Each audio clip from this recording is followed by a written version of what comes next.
All right. What's up, everybody? This is your boy Jay coming at you live Tuesday evening here in New York, bringing you part 12 of How to Attract Money by Dr. Joseph Murphy. And yesterday we left off with the truth that you must be faithful to your inner power. You must connect yourself to the eternal principle, Kath, to the eternal principle that that that actually flows through you and is one with you, and through that life principle that flows to and through you and is one with you is the way by which you actually create your life, the life of wealth, health, energy, and power, and all the things necessary for you to live your fulfilled life. And it's completely up to you, right? And he repeats the notion of being married and faithful and loyal to one idea.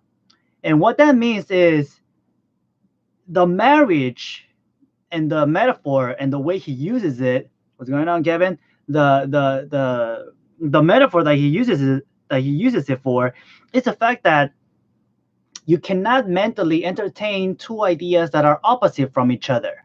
You cannot entertain ideas of poverty and life being hard and people being mean to you with the hopes that you will get ahead in life. The first thing, what's going on, Ashton? The first thing that you have to address in your mind is what you truly believe in your heart, right? And he says, go where your vision is, right? And we've heard different variations of this saying, like, where focus goes, energy flows, results show, and so on and so forth. But what he's saying, if your internal vision is negative, what you have to do is make a mental vision that is positive and make it a definite course of action for you. And you have to know that that mental vision is the ship that you are riding, and depending on the direction with on which you direct your ship, that your results will show. And he quotes Quimby.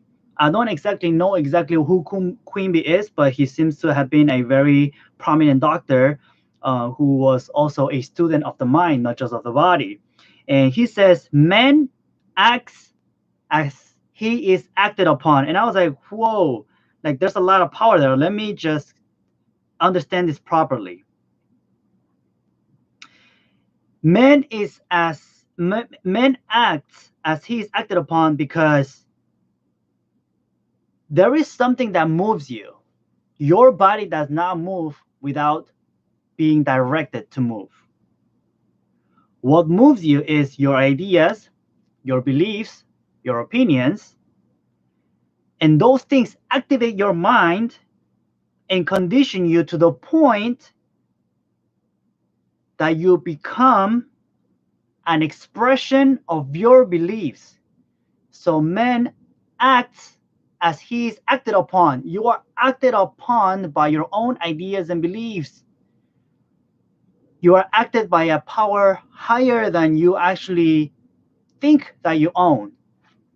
And as your beliefs express, man acts as he is acted upon.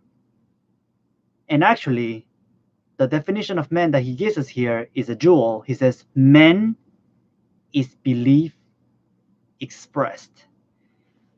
So I invite you to really reflect upon the fact that if man is belief expressed, what do you really believe in your heart?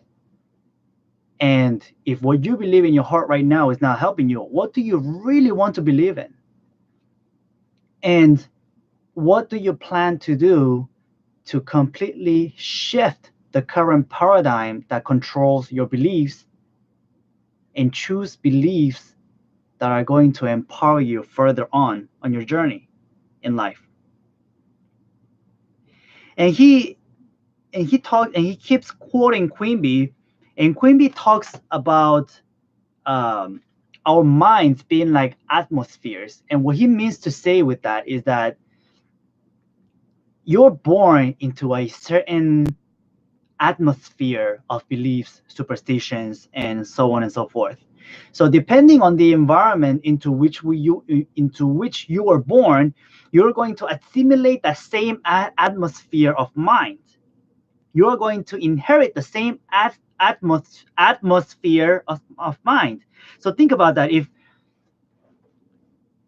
however well-meaning your parents had you grow up in an atmosphere of fear, of lack and limitation, guess what atmosphere you're going to carry? Guess how you're going to be conditioned.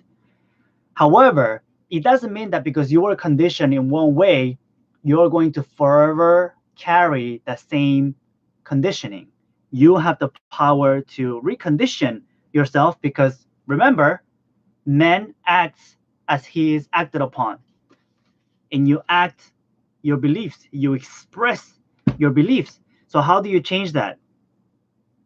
You have to immerse yourself in a new type of thinking, and you have to identify yourself with the truth of life and universe, which is forever, for expansion and fuller expression, for refinement and more life for all. It is always acting for the greater good, right? And he gives an example here of a poor boy who had an amazing voice. And the poor boy, instead of being ruled by the idea that he was poor, so he was never going to get the training, he kept him in a very relaxed state. Once again, in a very relaxed state, he started to envision and accept the idea that he was singing in front of an audience. He literally felt himself touching the mic, hearing the audience applauding him, hearing people congratulating him on his amazing performance. And soon enough, a very, very famous voice coach started coaching him, and he signed him onto a contract and sent him to Europe. And this is way back in the days, and sent him to Europe, where he became a very famous singer, right? And what Dr. Joseph Murphy stresses here is that all throughout the book and all throughout this chapter, all throughout these shares that I'm sharing through him, you are learning that it is your inner feelings, moods, beliefs that actually control and govern your external world, right? So I said before this, but it is your inner movements of the mind, inner movement of mind, that actually control the other movements, which bring about your world as you experience it. So it's not, so what I really wanted to close today with is the fact that it is actually not that you see something and that is your result, and then you keep producing the same result. It is up to you to actually think in a way that you want to express yourself out into the world and observe the new results that you produce out of your new expression, out of the expression of your new beliefs. And once you start seeing those changes, now that creates this positive cycle of positive results that are going to keep feeding, and they're going to grow bigger and they're going to express more fully. My message today is, do not give up. It doesn't matter how hard your condition and your current circumstances may seem.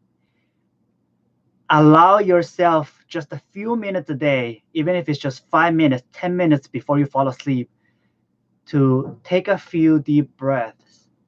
Be grateful where you are right now with everything you have, and allow yourself to make for yourself a beautiful mental picture with which you completely immerse yourself with, and allow that picture to express itself through you.